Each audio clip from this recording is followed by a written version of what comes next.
This painting symbolizes a country's foundation. A quiet room, clean signatures, steady resolve, total unity, promises of liberty.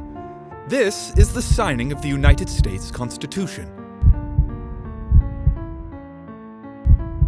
But from where I stood,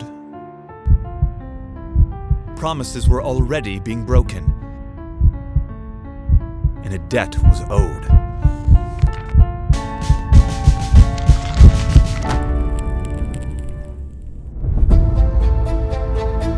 This clause, here, must be revised. They started drafting it in '76.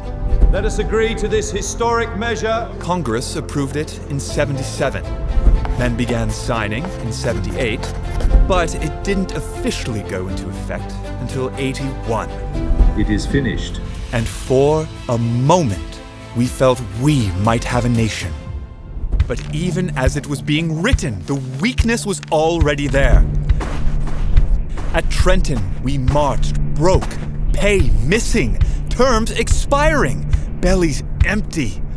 I propose that this resolution be adopted. Congress could pass resolutions, but it couldn't collect a single dollar to back them.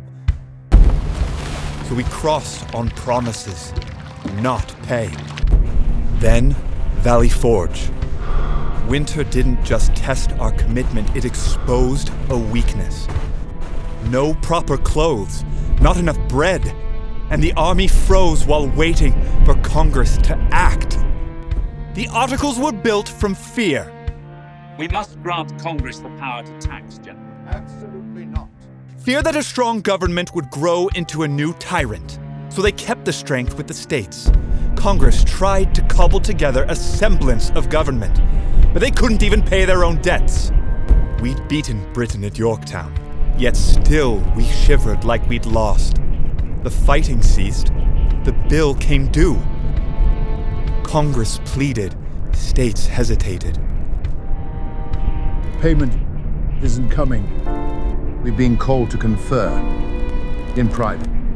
And the army, my men, who bled for freedom, discovered that gratitude alone doesn't feed your family. Washington didn't write the articles, but he lived with their consequences. Gentlemen, the decisions we make now will determine our future. We did not bleed for this nation only to be cast aside when it is convenient. That winter, the talk turned dangerous. If Congress wouldn't act, maybe the army must. We'd collect the debts by force. We must march on Congress to secure our due.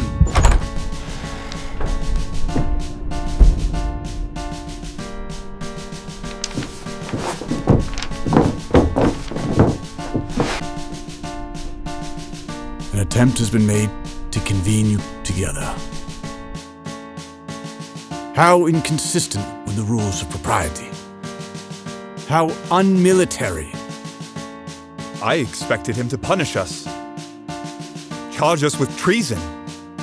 Instead, he spoke with the steady resolve of a man who had seen and overcome greater hardships.